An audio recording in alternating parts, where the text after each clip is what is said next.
morning and welcome to A View from the House, coming to you live from the National Legislature in Cape Town. My name is Asanda Mbeche. Parliamentarians are back in town following a 2-week constituency period, doing oversight on work done by government departments, provincial legislatures and municipalities. From tomorrow, the two houses of Parliament and committees of legislators will be in full session. In our program today, we continue our series of interviews with party leaders and chief whips on their priorities for this term. We've got a debate in the NCOP on disaster management. Later in our program, we'll look at member statements in the National Assembly. First in our lineup today, the Freedom Front Plus. The Freedom Front Plus is one of the smaller parties with 4 seats in the National Assembly. Its leader, Dr. Corne Mulder, is the only opposition party leader serving in President Jacob Zuma's government. He is the Deputy Minister of Agriculture, Forestry and Fisheries. In a recorded interview, we asked the Chief Whip of the Freedom Front Plus, Dr. Corne Mulder, about his party's future role in South African politics and its agenda for this term. Well, it is a rather short session indeed. There are specifically 2 things I think that from our perspective would be rather important. The one would be to see some progress with regard to the Electoral Amendment Bill. That's the bill that will make it possible for South African citizens abroad to vote. That's the issue that the Freedom Front Plus has been bringing to the table all along, and we would like to see that succeed. The second one would be some further development with regard to what we call the secrecy bill. We would like to see if the President signs that bill, then we will take further steps in terms of what we would like to do, and that is Section 82 of the Constitution. In other words, to bring an application to the Constitutional Court, but for that all parties in the opposition would need to combine, because we need 1/3 of the members to sign that kind of application, but we will be instrumental in that as well. Another issue that's always a concern for parties in Parliament is that of oversight, particularly over the executive. Opposition parties have recently been talking a lot about a need for an oversight committee to look into the presidency. What's your party's take around that issue? We would absolutely support that kind of approach, for the simple reason that there currently is no such committee to do oversight over the presidency.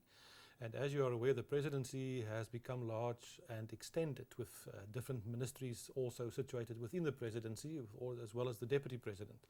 So we think it's absolutely necessary to do that, and we think we will definitely support that kind of approach. Looking at upcoming legislation, in an interview we had recently with the chief whip of the majority party, he indicated that the ANC is kind of putting pressure on government to fast-track legislation on land claims. Now, this has been a contentious issue in the past. How would your party like to see Parliament handle that legislation? Well, from our perspective, we would not be surprised that the ANC Chief Whip is taking this line, because we all know that the land issue is a very contentious issue, and we know that we are moving towards the next election, and we know that the ANC would like to see that they can deliver on that kind of issue. So that's why they would be pressurizing on that issue. I would, from the Freedom Front Plus's point of view, urge the government to tread very carefully. This is a very contentious issue.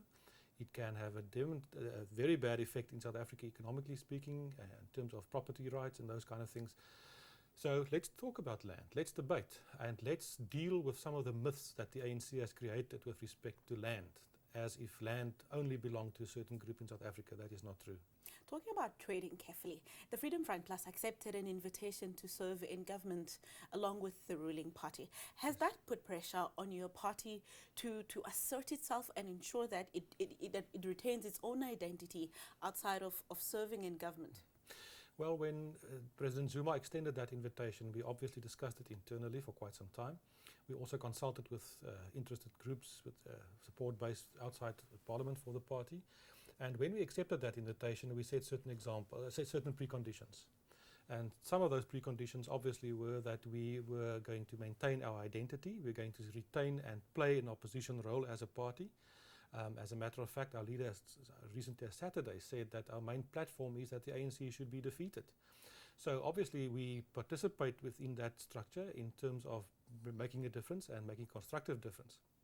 But we maintain our identity, and we're an opposition party first and foremost. There's been a realignment in terms of opposition party politics recently. We've seen opposition parties in Parliament coming together on a number of issues. We also saw the Freedom Front Plus stepping out to form part of that. Yes. Is the Freedom Front Plus looking at a broader agenda around coalitions as we come to the 2014 elections? Absolutely, absolutely. That is one of the beauties of our constitutional dispensation in terms of the electoral system. Our electoral system, proportional representation, exactly asks for coalitions. And we feel very strongly about that. We believe that in the end, South Africa will not be governed when the ANC is no longer the government, and that day will come sooner than we all think. Will not be governed by one party alone. It will be by a coalition of opposition parties that will form a new government. We've seen that example in some of the local councils. We've seen that in some of the provinces, or especially in Western Cape at some stage. And we believe that's the way to go. So we will be absolutely involved in that and just watch the space sooner than you think. A key element around that, though, is about the identity of parties. Your party recently unveiled a rebranded kind of outside approach for your party with a rebranded mission statement. What's the idea around that? Well, you see, if a political party cannot adapt and change, then you are going to get extinct. It's simple as that. Politics changes all along. Everything in the country changes. So it was necessary to look again in terms of our mission statement, in terms of our branding as such. And because of that, we amended our mission statement and we made it more relevant as far as we are concerned, with a completely different approach. Take us through that approach. Previously, the Freedom Front Plus has been seen as a preserve for Afrikaners only. Yes. With the rebranding exercise, are you looking at making room or appealing to others outside of that perceived group? Yes, indeed. We believe that the current recipe from government side with regard to nation building and making this country a success is wrong. South Africa does not only exist out of 51 million individuals. We have got a very diverse society, different cultures, different languages, different everything. And we say at the moment, minority groups in South Africa, and that does not only include the Afrikaner, there are other minorities as well, are being sidelined by government. And what we're doing in this mission statement is to say this kind of approach should create a new constitutional dispensation, and we're going to reach out to other minorities as well and ask their support to come to the constitution and to come to the table to make a difference in this election. Your party has in the past has also been viewed as being a party mainly concerned about Afrikaners holding on to land. But the issue of land ownership has now grown beyond just that one particular cultural group. Everybody's talking about owning land and them having their own piece of the South African land. Is your party looking to use this issue of land ownership to appeal to others outside of your traditional base? Yes, definitely we are going to do that. But I just want to make one correction. You see, there's a perception, and I say that's a myth, that the Afrikaners who support the Freedom Front Plus are mainly agricultural kind of people, farmers and those kind of things. That doesn't make sense. At the moment, we've got in South Africa 43,000 commercial farmers. That is enough to elect one member to parliament. No political party that can say this is my power base can be taken seriously. Yes, it's a very important sector of our society for food security, etc.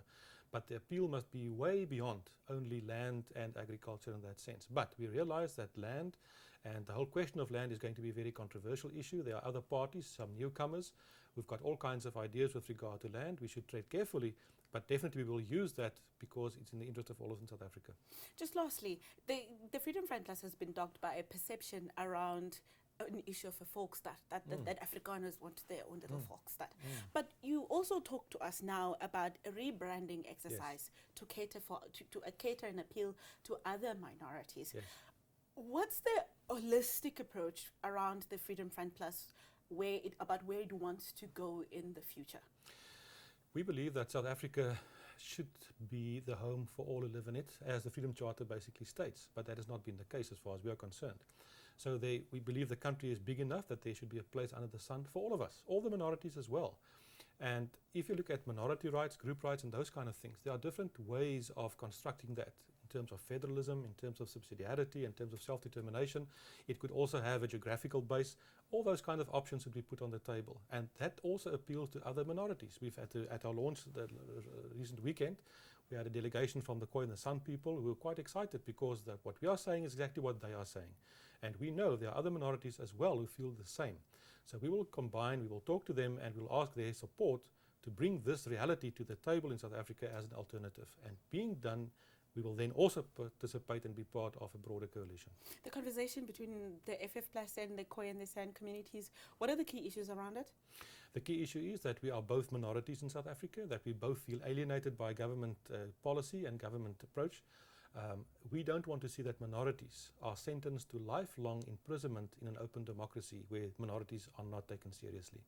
And we believe there are other minorities as well, in different other sectors of society as well. That interview with Dr. Corne Mulder was recorded earlier. After the break, we turn our focus to the National Council of Provinces for a debate on disaster management.